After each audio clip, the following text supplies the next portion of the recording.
Yan, magandang gabi sa ating mga kamag at sa ating mga kabatas. At syempre sa ating mga ka-UB. Yun. At welcome sa panibago nating video reaction. Ito na nga, mga kamag. Galit na galit itong mga OFW kay Rapi Tulfo. At lumapit sila dahil sa problema nila sa mga bagahe nila from Kuwait yata. From Kuwait. Referral lang ang binigay sa kanila. My goodness. At pag hindi raw viral, hindi daw sila tutulungan. Alam nila. Well, no? Panoorin po natin. Advocates Leader, chairman po ng OFW Assistance Advocates Leader.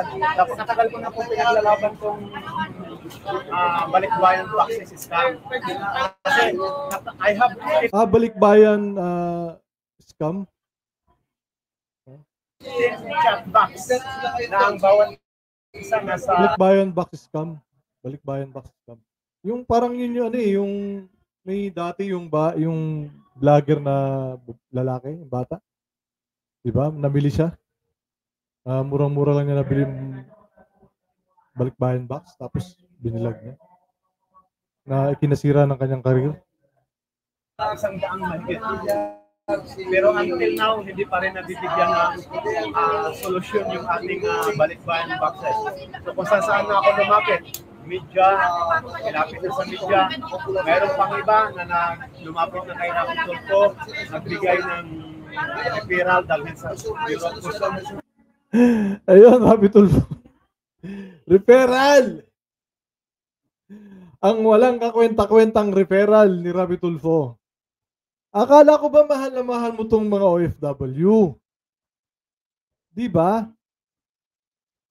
Bakit referral? Alam niyo naman na walang talab yan. Ano nangyari? Ito, galit na galit sa'yo. Di ba? Alam ko ba mahal na mahal mo yung mga OFW?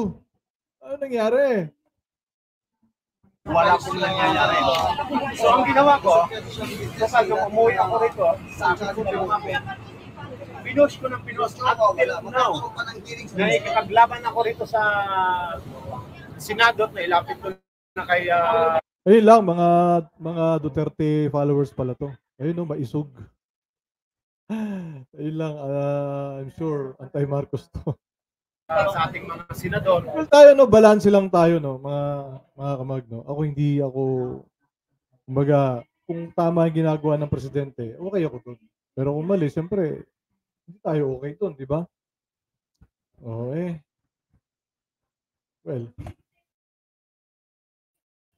Pero nung nag-request tayo ng no comment muna ako pagdating sa presidente. No? Pero pinag-aaralan ko rin naman.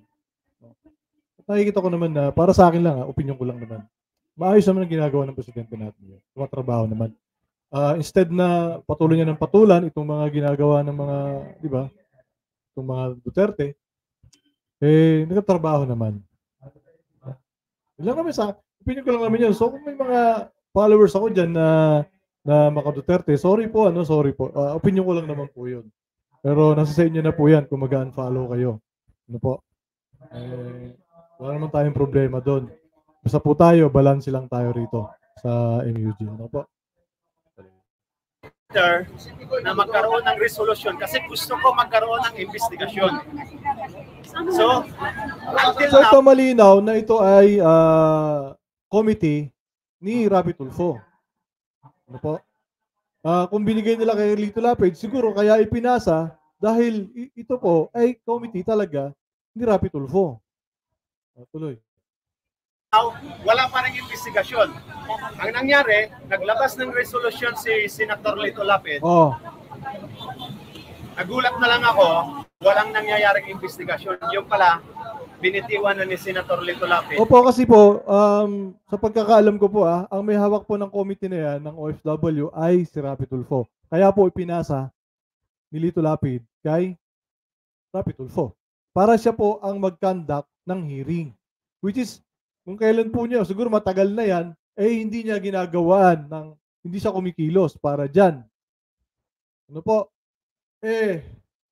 Energy nga natin, kailan lang nagkaroon ng hearing. Tapos, tahimik pa siya nung hearing. Natuloy.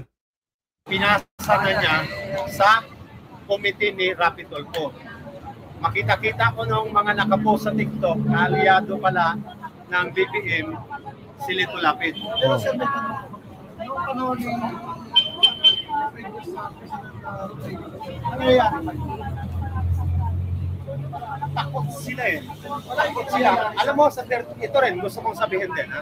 Sa 13 years ko sa OFW, nung naupo lang din si Tatay Duterte, doon ko lang na lasap na mahal kami ng bayang Pilipinas. Mahal na mahal kami ng presidente namin. Kasi sa akin nung na-experience na mga pero hindi ko naranasan na ganito. Pag pinadala mo yung OFW vaccine, legal naman yung vaccine mo, no? Tapos ititinggan nila yun sa dapat i-demanda sila. Dapat sana. Kaya nga gusto ko magkaroon ng investigasyon kasi dyan sa investigasyon sa Senado, magkakaroon tayo ng oath. So kailangan nakataas yung mga kamay natin. Bawal tayo magsinungaling. Ama. So hindi sila makakapagsinungaling kung nasaan na yung mga bagay. Kasi may hawak po ako, yung mga bagahe po ng mga OFW is naibigta na. Ano na po nangyari ngayon? Wala na. Kaya nandito po ako ngayon kasi tumawag ako ng Huwebes, pinapabalik nila ako sa legislative ni Rapi Tulfo at sa legislative ni Lito Lapid para alamin ko kung kailan magkakaroon ng hearing. Yun lang po, kaya nandito po ako ngayon. So Imagine, lumapit sila kay Rapi Tulfo sa RTIA, Rapi Tulfo in Action. Binigyan sila ng referral. Samantalang, committee niya yan. Di ba? Dapat pinagtuunan niya ng pansin ito dahil committee nga niya eh. Di ba? Tapos pagka problema ng di ba? Yung mga problema, like yung kunwari, yung muntik daw na rape ng rider. O, nasa Senado agad. Di ba? Ano pa ba? Yung mga dinadala niya sa Senado ng problema na hindi naman niya committee. Bakit ito? Na committee niya mismo, hindi niya dinala, nung lumapit sa kanya, hindi niya dinala sa Senado. Tapos sasabihin niya, mahal na mahal niya ang mga OFW. Tuloy.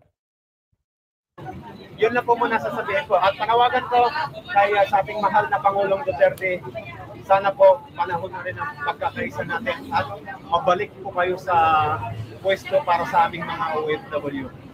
Dahil nung naupo kayo, doon po namin nalasap na mahal niyo po kaming mga OFW.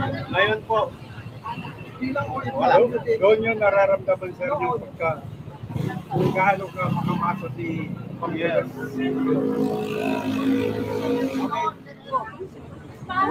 Dinala niyo na po ba yan sa court? Ayun referral. May picture. My goodness. O ano nangyari dyan? Tuloy natin. Ano nangyari sa referral? Pumunta na kami ng custom, kuya. Useless. My goodness. Useless to. Sabi ng presidente ng OFW. Di ba? Oh, ganyan kayo kamahal ni Rapi Tulfo. Tapos dun sa OFW launch, nandun siya, sumadya sa roon. Na para bang siya ang may project nun. Diba? Oh, sana, isa rin ang ginawa nyo, sana lumapit po kayo kay Arnel Ignacio.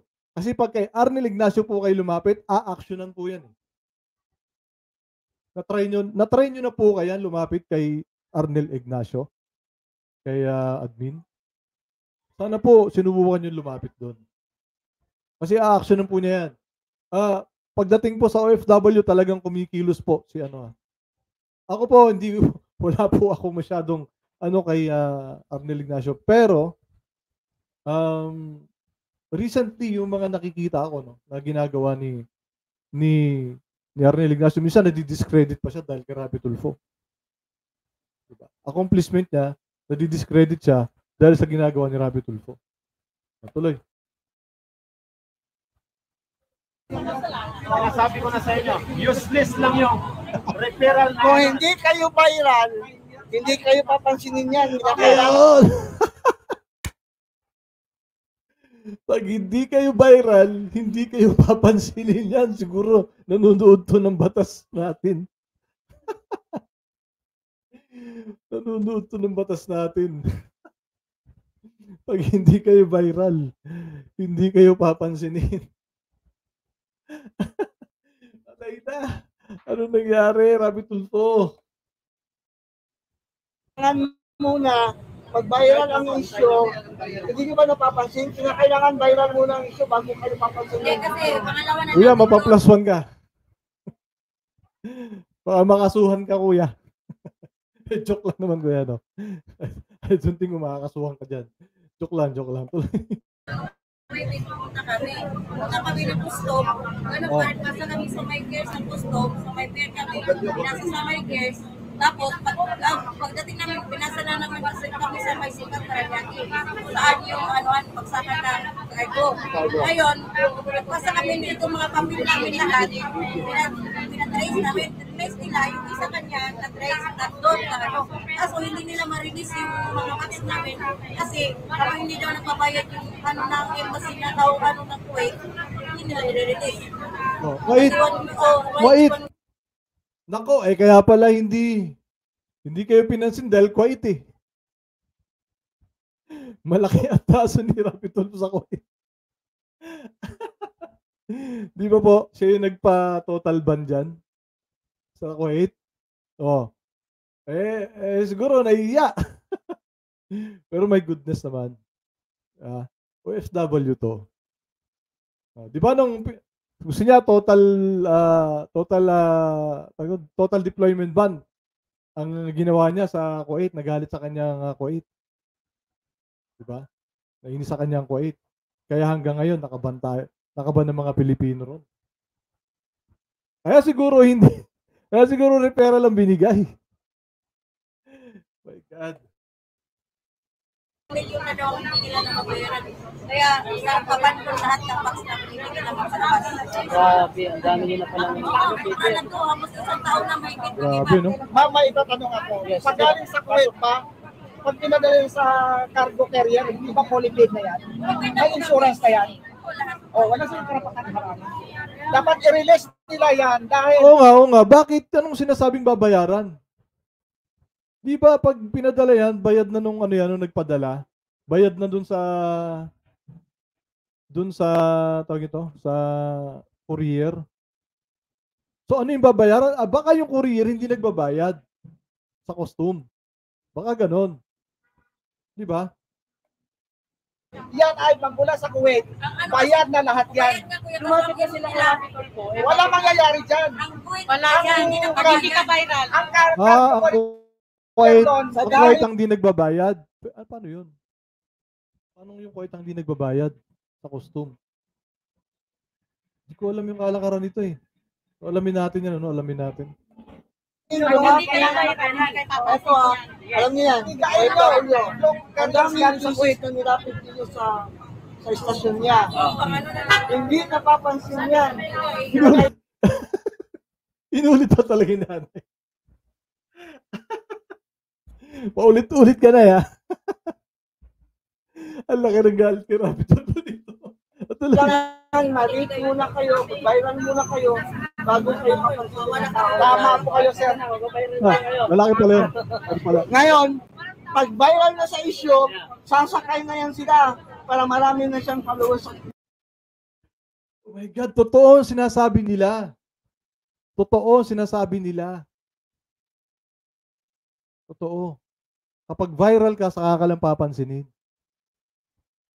Para kumita. Diba? Grabe. Talagang marami nang namumulat. Marami nang namumulat ng mga kababayan natin. Salamat naman, no? Nagbubunga din yung ating ginagawa. Mga kabatas, mga kamag, mga kayubi.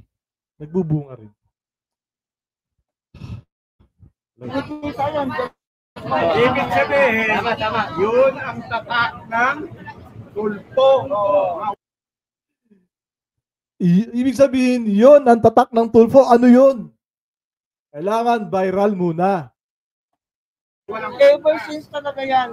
Yung tatakpol po, hindi talaga ako, ano dyan. Alam mo dyan, sa mga Uy. ako sa loob marami na ako. Uy, hindi fan si kuya ng tulfo talaga. Ever since, sabi niya eh. Ever since talaga, ganyan na yan. Pag hindi viral. Hindi talaga siya fan ni tulfo. Good for you, kuya. Na mga kalisar din. Gusto niya? Gusto niya po ma-identify siya as hero ng mga W. Kailan? Yung totoong hero.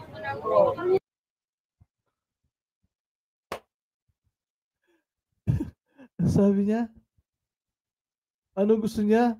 Meron siya, ma-identify siya as hero ng mga OFW. Kailan? Diba? Di ba mulat na mulat itong si kuya? Patingin nyo lang si ate. Tuloy. Kunyari lang yun. Ano ba?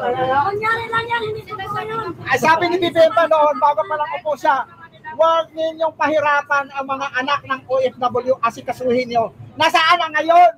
BBM. Wala nga yung bigas eh. Wala nga yung bigas. OFW pa. Bigas na naman. Diyos ko naman. Dami pong problema ng bayan natin, but naka-focus tayo sa bigas. Hindi naman pinangako yun. Ang alam ko, hindi naman pinangako yun eh. Gagawin. Kumbaga, tatrabahuhin. Well, sa dami ng problema na hinaharap ngayon, no? Kahit pa paano, ginagawa naman din ng paraan na mapamura yung bigas natin. Kaya? Actually, di ba may mga nangyari nun na hino-hoard nila yung bigas at nahuli naman. At ngayon, hindi natin alam kung mayroon pang gumagawa niyan, kung bakit ganito pa rin ang presyo ng bigas natin.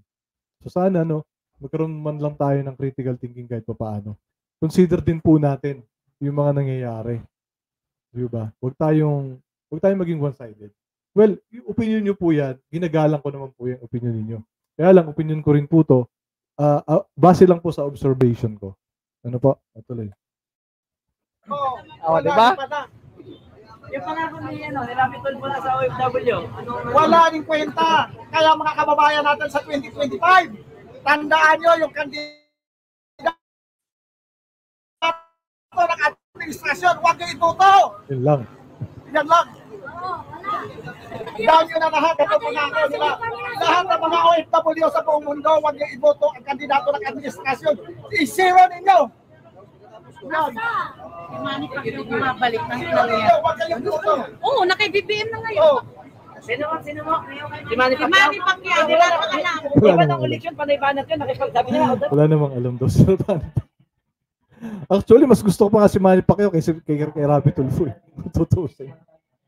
Di ba? Makapagdibati ako dyan one-on-one. Kaya nga nakakapagod. Grabe ang politika talaga, no? Sobra.